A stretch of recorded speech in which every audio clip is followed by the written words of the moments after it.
नमस्कार दोस्तों, आज मैं आप लोगों के बीच एक बहुत ही प्यारी सी कहानी लेकर आई हूँ। कहानी शुरू करने के पहले अगर आप हमारे चैनल में नए हैं तो प्लीज़ हमारे चैनल को सब्सक्राइब करें। तो चलिए शुरू करते हैं।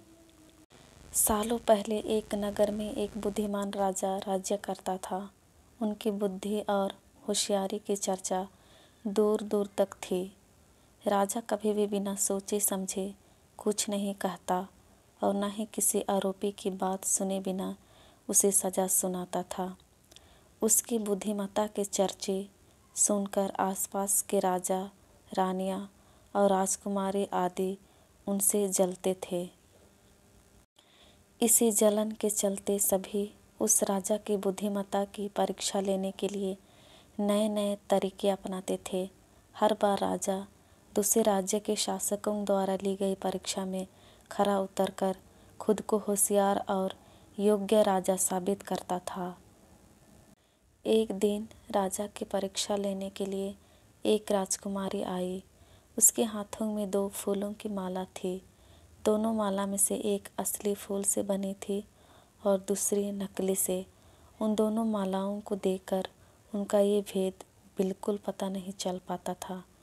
इसी वजह से राजकुमारी ने राजा के सामने दोनों मालाएं रखकर पूछा, हे राजन, अगर आप बुद्धिमान हैं तो बताइए कि इनमें से कौन सी माला असली है।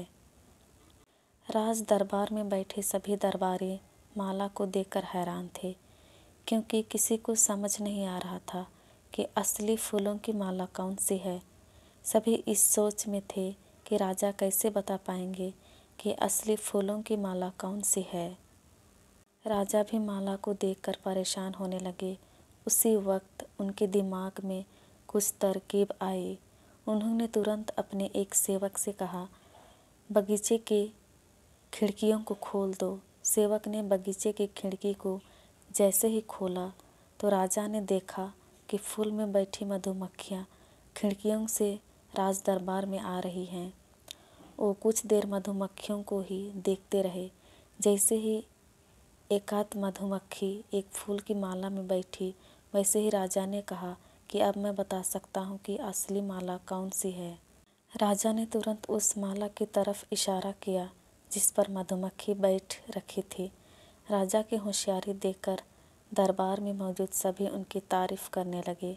सभी कहने लगे कि हर राज्य को आपके जैसे ही बुद्धिमान राजा की ज़रूरत है। राजकुमारी भी राजा की बुद्धिमत्ता देखकर खुश हो गई।